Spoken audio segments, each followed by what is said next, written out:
Olá, caros alunos do Grego 2. Nessa oportunidade nós vamos falar sobre os verbos defectivos ou depoentes. Hegel e Bergman, no seu livro de gramática Noções do Grego Bíblico, ele define os verbos defectivos ou depoentes da seguinte forma. Na língua grega, há verbos que têm algum defeito, alguma deficiência na conjugação. Não é possível flexioná-los em todas as vozes em todos os tempos. Esses verbos, chamados defectivos, aparecem na forma da voz média, ou seja, a forma escrita é na voz média ou voz passiva, mas o significado desses verbos é de voz ativa. Ou seja, você escreve o verbo na voz médio-passiva do presente do indicativo, como nós já vimos no grego 1, porém, na sua tradução, você faz essa tradução na voz ativa, ou seja, trazendo para o português a ideia de voz ativa do grego. Por isso que eles são chamados de verbos defectivos, porque tem essa anomalia, são verbos anômalos no grego.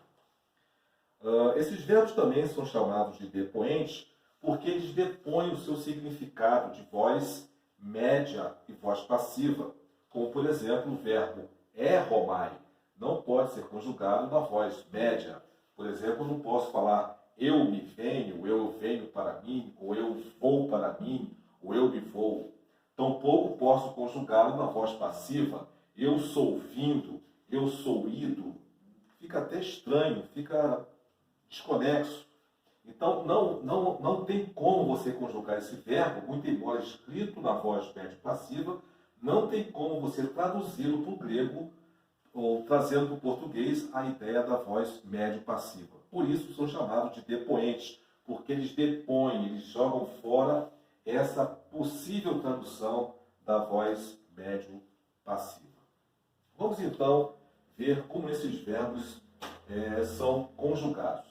Essa conjugação é uma conjugação modelo.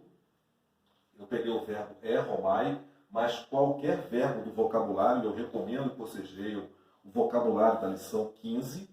Dependendo da edição do livro, a edição mais nova, a numeração é mais alta um pouquinho.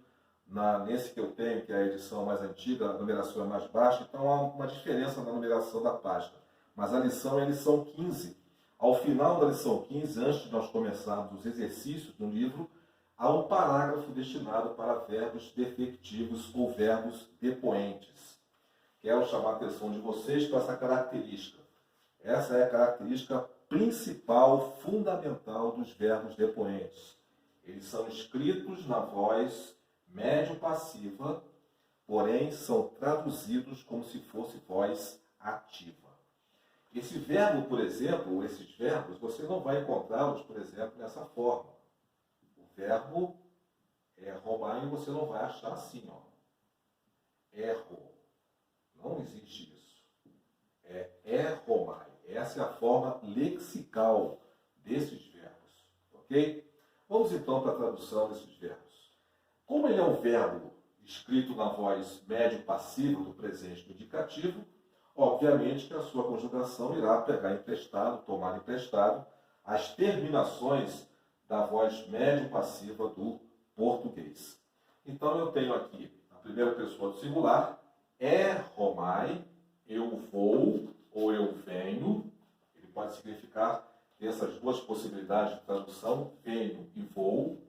Segunda pessoa do singular, erre, com eta e iota subscrito. Tu vais, tu vens. Terceira pessoa do singular, erretai. Ele vai, ele vem. Primeira pessoa do plural, erromefa. Nós vamos, nós vimos. Segunda pessoa do plural, eresfe. Vós ides ou vós vindes. Lembrando que ele pode significar venho, eu venho ou eu vou. Tá?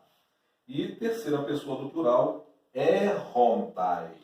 Eles vão, eles vêm com acento circunflexo na terceira pessoa do plural, para diferenciar da terceira do singular. Ok, pessoal? A característica fundamental desses verbos, guardem isso, são escritos como se fosse médio passiva. Lembra do presente, do indicativo, médio passivo, que nós estudamos no grego 1. A forma escrita deles é de médio passiva, em todas as pessoas, porém, eles são traduzidos como se fosse um verbo de voz ativa, como, por exemplo, o verbo lio. Lio, lies, liei, liomai, liate, liusi, né? Que é o verbo libertar, soltar, ou eisei, homem, et use, né? Então, lio, lies, liei, liomen, liate, liusi, né? Aí você traduz, eu liberto, eu solto. Porém, esse verbo defectivo ele é escrito na voz médio passiva, porém o significado dele é como se fosse voz ativa. Guarda isso, essa característica é fundamental. Quando nós tivermos a nossa aula na plataforma, nós vamos então fazer algumas atividades empregando verbos definitivos, mas eu quero chamar a atenção de vocês que essa conjugação, essa flexão, vale para qualquer verbo definitivo, conforme está no vocabulário da lição de número 15, né, do nosso livro de gramática grega, né? Nós temos aqui o verbo aperromai, eu vou conjugar da mesma forma, aperromai, aperre, aperres, aperretai, aperromefai, e assim sucessivamente, o verbo dierromai, dierromai, dierre, dierretai, e assim sucessivamente. Eu peguei o verbo erromai apenas como modelo, mas todos os verbos defectivos, que são os verbos que da forma lexical são encontrados escrito na voz médio passiva, a conjugação deles é padrão, é essa terminação aqui. Tá? Lembrando que eu coloquei em vermelho as terminações para que vocês percebam a presença da voz médio passiva na escrita desse verbo. Lembrando que a tradução é como se fosse de voz ativa. Quando nós fizermos então nossa aula na plataforma sobre verbos definitivos, nós vamos então fazer atividades, fazer exercícios e mais uma vez nós vamos relembrar esse assunto também que é muito importante, porque esses verbos aparecem com certa frequência no nosso Novo Testamento grego. Que Deus possa abençoar vocês e nos vemos numa próxima oportunidade.